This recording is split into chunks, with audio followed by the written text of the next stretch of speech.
Ayyaa harka fuuni akkam jirtu kabajamtootaaf jaalatamtoota maatii keenya nagaa keessanii fayyaadhami. Isinis nagaa jirtu nutis nagaa jirra. Isinis baga nagaa fayyaa taatanii ibsaa kana nagaadhaan eedan akkam jirtu. Maami baga bara haarawaa kanallee nagaadhaan geessanii ayyaana qaammee kanallee bagatti isin ga'ee baga hunduma keenya nu ga'ee isin jira. Akkam jirtu fayyaa keessanii warri qaammee deemuuf qophooftanis baga nagaan qophooftan warri dooyemoo kan goobee deemuuf qophooftanis baga nagaan isiniin ga'ee baga nuun ga'ee isiniin jechaa akkam jirtu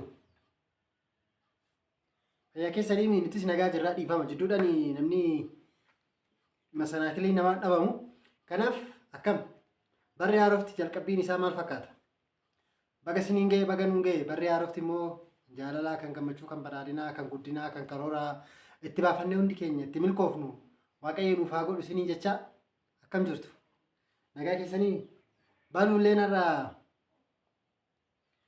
baatee dhuftee jirti baga nagaan dhuftee jennaan gaa baga nagaan dhufte kan maali haarawaa miti yeroo meeqa turte adda turte egaa shama akkam jirta maatii keenya nagaatu nuti nagaa jirra galanni waaqaffaa ta'u isinis immoo akka nagaa taata waaqee irraa abdii qabna. Nageenyi keenya bakka jirtanitti sinaa qaqqabu kan biyya keessas biyya hambaa jirtan ta'e nagaan keenya isiniif haa baay'atu isiniin jenna bakka geessanii bara 2017 bakka geessan bara haarawaa bakka geessanii akkasumas hordoftoota amantaa kiristaanaa kan biyya keessas biyya hambaas jirtan ta'e bakka isiniin kee ayyaana qaammee isiniin jenna.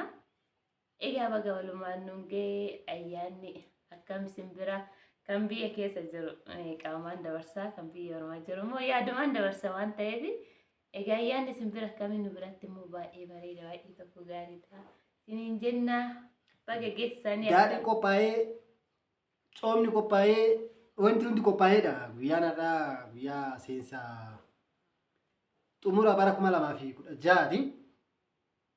Kumni lamaa fi 17 mooyyuu gaa hundi keenya barri biyyi keenyatti tasgabbooftee kan barate barumsa ofiitiin kan hojjete hojii ofiitiin kan nagadetes nagadee ofiitiin itti guddatee biyyi keenya jijjiiramu hundi keenya kan barbaannudha. Mootummaan keenyas akkas barbaada. Mootummaan keenya mootummaan badhaadhinaa isa barbaada. Kanaaf warroonni biyya keessa jirtanii yaa'u dirqama kaleechallee waa wayii jedheen jira. Barri kun immoo hundi keenyayyuu akka itti hawwinutti bara haarawaa 2017 jechuun barreen gaddaa 2016 jechaa baane barreen gaddaa jennaan ka bara darbe kamiin barreen gaddaa jennaan mire bara baranaa reeffa dhufu kan immoo bara haarawaa jenna. Bara haarawaa kanatti immoo hundi namaatu karoora haarawaa baafata. Barreen gaddaa yoo nigdii kan hojjetu kan kassaru jiraate baran ammoo akka barreen gaddaa san maaltu na jalaa hafe laata kan jedhu duuba ofitti qorate hojii nigdii isaa san akka tarrafu kanii karoorfatudha. Inni biraa ammoo warroonni biyya ormaa jirtanii wadaajii dhungachuu hin dandeessan. Yaa hin argatta waan ta'eef baay'inaani yoo argitanis yaadumaan malee yookaan bilbilaan yookaan telefoonuma intinni makanaan argattu malee qaama wal bira geechanii wadaajii wal dhungachuu hin dandeessan. Warri biyya keessa jirtan adaraa keessa warri dhiiraa itti jabaadhaa. Itti jabaadhaa. Darbe kaan rakkoo. Arra kamaarree har'uma kana beeku marraa kana itti jabaadhaa hin jechaani jira. Atoo baatee nuun gattu. Ani kuna dhungadhe ilaala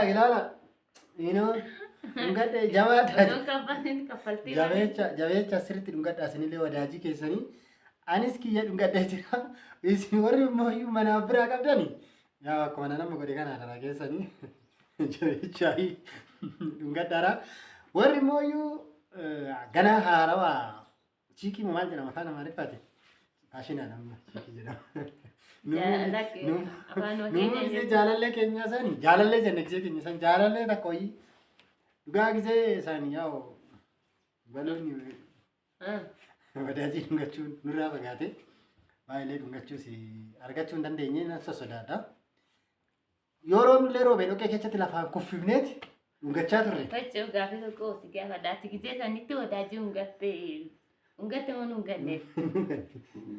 Qeerrummaa keetitti nu ganne? Nu ganne kaasumaan eegee dhabeessi ati dhufuuti gama gara keenya. Sababa sanii Soba. cinumaan deddeema malee nu ganne. Cinaa deddeema Sirba kana nan jaalladha. Garuu akkoo akka seeratitti egaa dhiirri tokko dubartii guyyaa sana wadaajii hungatee Gaafa ishee taanaan fuudhaa jedhan. ishuma fuudhu Itti karoorfadhe garuu. Sitti hin karoorfadhe si argachuu hin dandeenye malee. hin hunganneere. Sin arganne. Si argadhee gaan beektaa meree yeroo sani waan taane irratti maddabalne kun ijoolleen irratti nu arganne akka carraa taane sin bira dhufne. Sababa saniif guyyaa sanii akkana naarfii qabatee akkana si kuffisee mana akkana jechuu aduuf quniidhaan na rukutan. Sababa quniidhaan na rukutaniif dhiiseen ka'ee hunganne yaa garuu itti eeggasitti hin jedhee akkuma sin hungadhee itti naa qabatteetis. Kan biraa waan hunganne jechuudha. Dhugaa dubbata. Baluuti erga hin hunganne. Ani hungadhee na hungatanis. Si hungatanii? Maaliif jechuun inteenii nama biraa turte jechuudha. Kaadhimaa nama biraa turte jechuudha. Suma tokko giddeen naffaa malee akkas ture. Kaadhimaa turte qabadhaa kabajamtootaaf jaalatamtoota maatii keenya yaa waan naa jechaa jirtu wadaajii nama biraa dhungachiiftee tana bira dhufte jechuudha laal baluun. Ani garuu immoo ishiin eeggachaa ture. Ishiin immoo yaa nama biraa dhungachiifte jechuudha. Boqoo ishii eetti si dhungatan? Achi nama dhungatan. Ijaa sanitti muddama achi nama dhungatan. Bakkaatti kan bakka argata ho'iitti.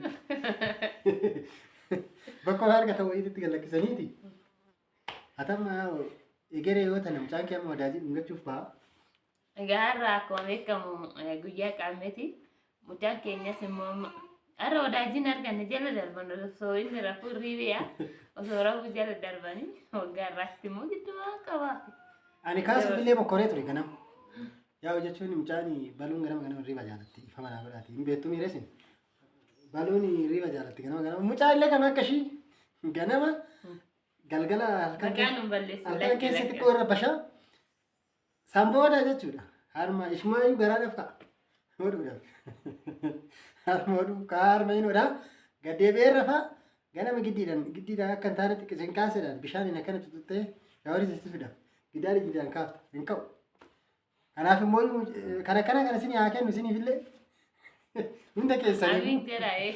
Baluun maal akka hawwita beektanii kana durallee ani daa'imni ani da'uu kana lafa godhee eelee tolfadhee waan barbaade hojjedhee itti deemu rabbi naa kennu jette akkasuma kenneef kaakan kana boodattis rabbumatu beeka duumessoo amala baasaa deeme beennu ammatti yaa'u hanga ammaa kanatti baay'ee baay'eessa jira.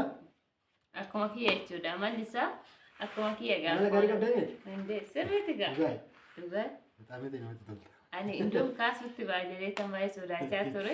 Anis amala inni immoo kaasutti hin baane namatti bayyama. Anis amala hin qabu. Ani amala nani qabu xiqqoo maala tuttanii takka xiqqoo nan qaba malee sambiraa isa biraa ma baay'ee amala badaa nama miidhus hin qabu. Kanaaf immoo kaa uumamni namaa garagara akkuma fuulli namaa ani baluu nama tokko ol fakkaannu ol fakkaannu. Fi faranjii fakkaatti. Uumamni xiqqoo Habashaa fakkaata. Kanaaf ayyaanni irraa ayyaana bareeda dhugaa baay'ee namatti tolu seensi 2017 nagama kootiin baay'ee natti tole baay'ee natti waan baay'ee fuuldura kootitti ifaa jira maaliif kanaaf isin hundi keessan immoo ayyaanni kun bara haarawaa kun bara gammachuu bara jaalalaa bara itti hojjennee itti milkoofnu hunda keenyaaf nuuf haa ta'u akkuma tanaan dura isin jedhe warri barana fuudhuufis karoorfattan waaqayyo irra sinaa dhaabu warra heerumuufis karoorfattan waaqayyo irra sinaa dhaabu isiniin jedha yaa'u har'a silaa cooma fi daadhiitu murama guyyaan akka carraa ta'ee warroonni amantaa kiristaanaa hordoftanii beektu guyyaan har'aa guyyaa roobii ta'ee borutti dabarfanne jechuudha. Guyyaan akka seeratti ayyaanni har'uma yaa'u bilaashuma nama dhoobachuu malee wanti kanaaf ana baay'ee funatti waan baay'ee na fuuldura dhufaa jira. Baluunis karoora qabdi. Mana tokko keessa gallee nu karoora qabna nu lachuu. Isheenis karoora dhuunfaa ishii qabdi, anis karoora dhuunfaa walitti deebifnee karoora tokko goona malee. Kanaaf guyyaa boruu mooyyuu guyyaa nyaatati walitti deebina nyaatan. Kanaaf waan qabnu addumaa qoodannee nyaanna. Guyyaa biroo mucaa keenya osoo hin barsiisna ta'a. Barsiisuun dirqama. Ammaa kun rabbashaa jira amma. Mucaa keenya illee sin barsiisna. Sagalee kennaa kun amma. Egaa maqaa sin baastuuf. Namni baastaniif isin jira. Galatooma. Kan immoo iyyuu isa oduun galateeffanne kan bira dabarre hin darbine. Maqaa baasuufiin keessan guddaa galatooma dhugaa baay'ee sin galatoomfadha. Akkasuma immoo viidiyoo keenyas sheer kompiliitii nu godhuu keessaniif guddaa galatoomaa bara kana kaayaa'u abshiiraa isinillee abshiir nu jettan nullee abshiir isin hin jenne viidiyoo keenya akka nu guddiftanii fi nus akka nu guddiftan abdii qabna bara haaraa kanarratti. Kanaaf gaafa bakka yaadni fi bakka karoorfanne san geenye nus waa isin hin jenne ishee. Akkas bakka egaa viidiyoo illee isinitti ni agarsiinu. Mucaa keenya illee bu'aa jira waan ta'eef nagaa nuuf taa'e. Viidiyoo beeknu immoo viidiyoo biraatti nagaa walitti deebinutti isin jaalannaa. Ayyaanni ayyaana gaarii kan gammachuu kan jaalalaa. Barris immoo bara kan wanta yaaddan itti milkooftan yaada muraada keessatti isiniif guutu keessatti obboleewwan keenya biyya hambaa jirtan. Waaqayyo yaada keessatti isiniif guutu isiniif haa ta'u nuuf haa ta'u hunduma keenya. Egaa bara jaalalaa bara tokkummaa nuuf haa ta'u biyya keenyas Itoophiyaa waaqayyo nagaa nuuf haa buusu. Isiniin jenna isin jaalannaa. Ciao. Kaasu. Ayyaana gaarii.